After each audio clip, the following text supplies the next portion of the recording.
If you have an advanced, life-threatening illness, the way that you and your doctor talk to one another could have a huge impact on whether or not you receive more comfort and even more time at the end of your life. In this video, I'll get into some of the research behind this and my own professional experience of watching thousands and thousands of patients and doctors navigate these very difficult, nuanced conversations about medical care at end of life. And at the end of the video, I'm going to share 2 questions you can ask your doctor that will help open up honest conversation so you can make the best decisions for your time. I've had doctors tell me that they love it when patients ask these questions because it helps them finally get to the heart of the matter in an open and honest way. But a lot of people have never even heard of these questions. But before we get into it, I just want to take a moment to ask you to subscribe to this channel. When you subscribe to become a part of our Chaplain Connect community, you'll get notified when videos become available that could help you, your loved one, or your patients. And your subscription also could really help others get the care that they need. Every subscription, like, comment, and share, actually helps us get closer to offering free chaplaincy support to those who need it most. All right, let's get into it. Now, a lot of people hear this word hospice and they think that's the place where you go to die. But when you have an advanced, serious illness, hospice is actually a service that will help you gain more peace, more comfort, and sometimes even more time.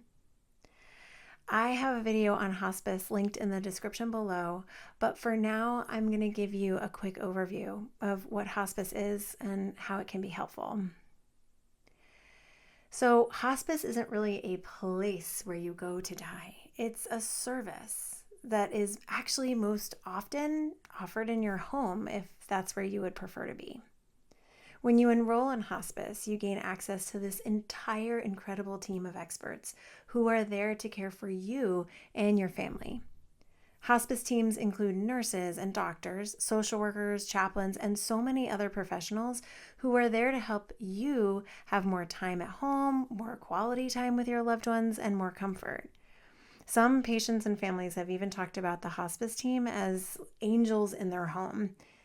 And with all of this support and comfort, studies have shown that people live on average a month or more longer on hospice than if they had decided not to have hospice. But even though hospice provides all this incredible support and even helps you live longer potentially, most people never get the full benefit of hospice because they enroll in hospice only in the last few days of life. According to the National Hospice and Palliative Care Organization, 35% of patients enroll in hospice in the last 5 days or less of their lives, and 50% of patients enroll in the last 17 days or less. Less than 2 weeks is just not enough time to really benefit from the full hospice team. I like to say that going into hospice in the last few days of life is like going to a spa retreat for just half an hour. If you went to a spa retreat for just half an hour, you might meet the front desk staff and even get introduced to the massage therapist, but you would not have time for the massage. It's similar with hospice. If you enroll in hospice with just days to live, you might meet the chaplain, but you wouldn't have enough time to come to a greater sense of peace. You might meet the social worker, but you might not have time to reconcile with that estranged family member. You might meet the nurse, but you might never have a chance to really talk about those fears you have around the dying process and all that's involved. Or you might meet the doctor, but not have enough time to really optimize your pain relief and comfort. The hospice team is so helpful at decreasing emotional, physical, and spiritual distress, but you won't have time to benefit from their expertise if you're only on hospice for a day or 2. So if hospice is so amazing and even extends life for some people, why do we delay in enrolling? One of the main reasons people do not enroll in hospice when they could really benefit from it the most is simply because they don't know about it. In one study, patients said that their doctors never told them about hospice. And even when hospice was offered, another study found that patients were not told what it is exactly. So patients and their loved ones might hear the word hospice, but then they never hear the hospice provides wraparound holistic care in their home or preferred setting. And they rarely, if ever, hear that hospice could help them live longer. So why don't doctors talk about hospice with their patients more? There are a lot of reasons why doctors don't talk about hospice. I'm going to share some of my experience as well as some of the research behind why doctors may not talk about hospice or explain it fully to their patients.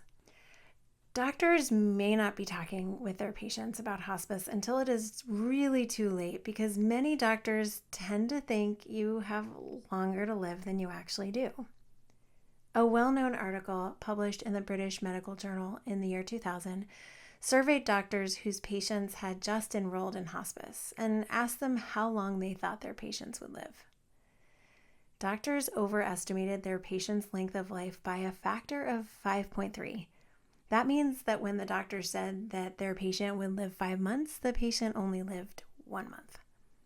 The study showed that the more a doctor knew the patient, the longer the doctor thought the patient had to live.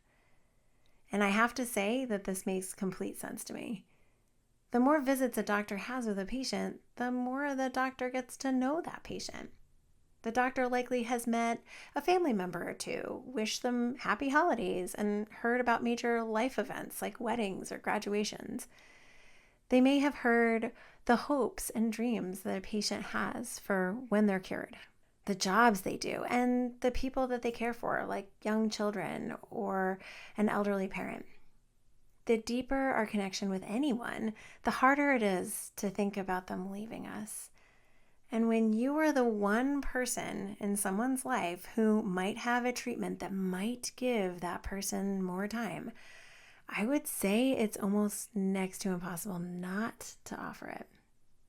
And so you might be thinking, well, yeah, shouldn't a doctor offer treatment if it's available, even if there's a small chance it could help? Well, if you have ever had chemotherapy or known someone who has had it, my guess is that you would not choose to have it in the last days or weeks of life.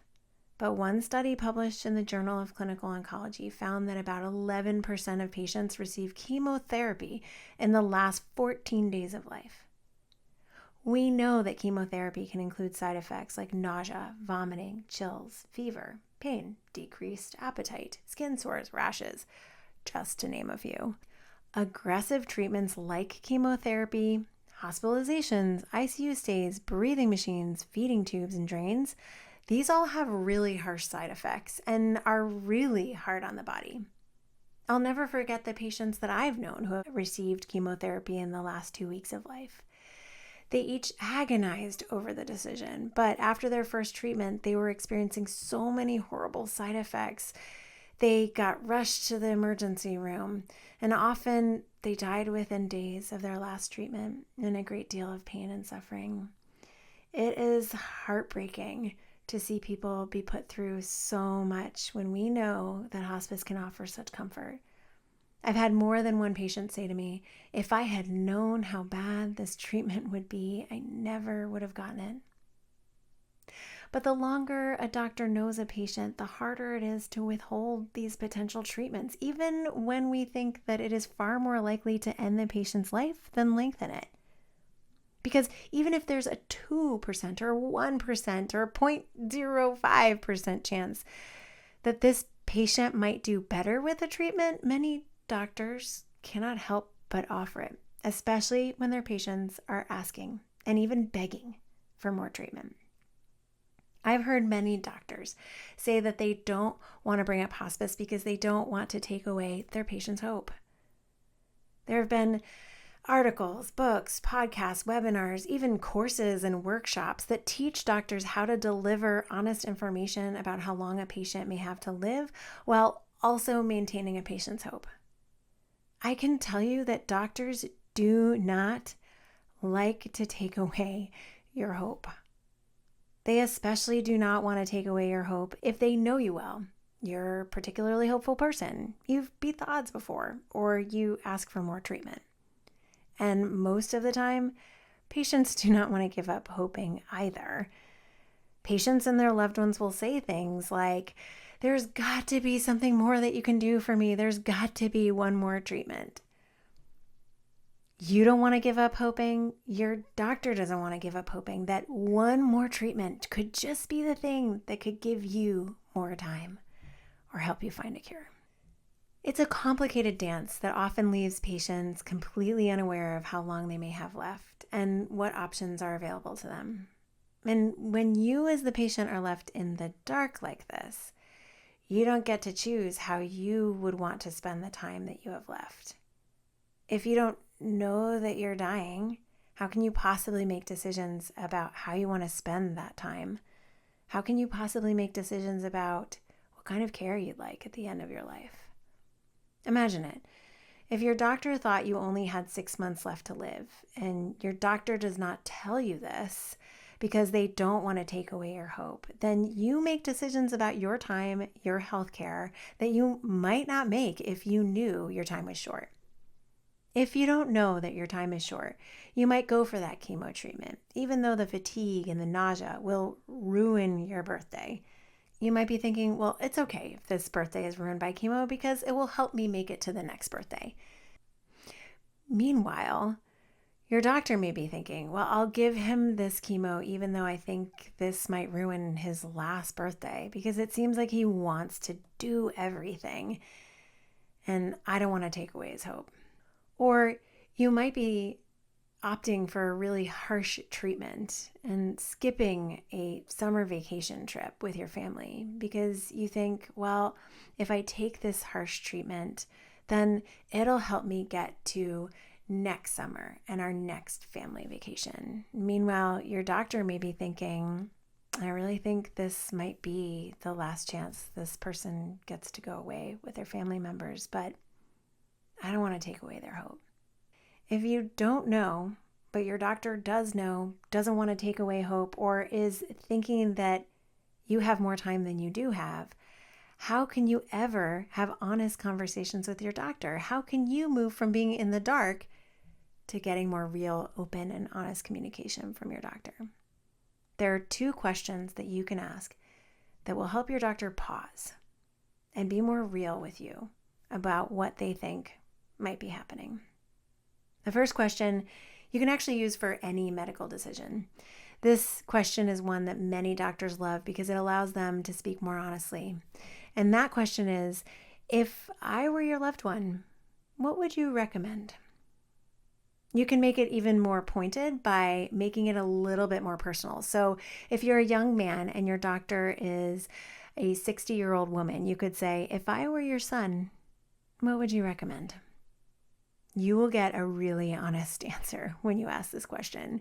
It really helps open up discussions. The second question is really actually only for end-of-life decision making.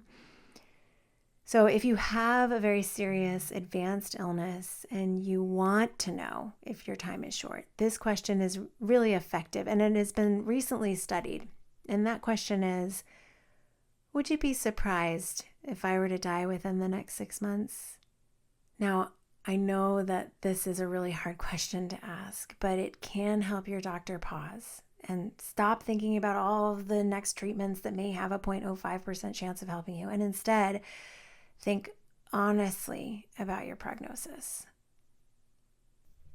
Now, asking these questions is not easy, but they will help you get a better sense of where you might actually be with your illness. And when you're more informed, you can make the choices that you want to make for your life when time is short. They say knowledge is power, and in this case, this knowledge gives you the power to choose how you want to live in the last months of your life. If you or someone you know has a serious advanced illness, I hope that this video helps you navigate these discussions with your doctor. If you want to know, you deserve to know what is going on, and you deserve to make the choices that you want to make when your time is short. Now, as a chaplain, I know full well that doctors are just one piece of the puzzle. Our faith often is equally, if not more important piece of the puzzle for many people. People will often say things like, doctors don't have a crystal ball, and they will admit that they don't either. Or they may say things like, doctors may say one thing, but I know God has other plans for me. For more on how faith plays a role in decisions at end of life and how your faith can be the key to helping you make these decisions, but how your faith leader may or may not have the best guidance, check out my video on faith and end of life decisions. I'll put a link in the description below for that video as well, and it will also be in my hospice playlist when that video becomes available. Please don't forget to like and subscribe to this video so you can be a part of our Chaplain Connect community and share it with anyone who might benefit from it. Thinking about all of this is really not easy, especially if you're in the midst of navigating these decisions. So I want you to go easy on yourself today. Take time to pray or meditate. Talk with a friend. And for now, if you're able, take a moment with me to take a deep breath in and out. Know that you are not alone in this. Reach out to your local hospital chaplain or social worker, or you can reach out to us at mychaplainconnect.com. There are so many people out there who can help you think through these things and what's best for you and your family. And my hope for you right now is that you can have as much comfort and peace as you possibly can through all that you're going through. I'll see you on the next video.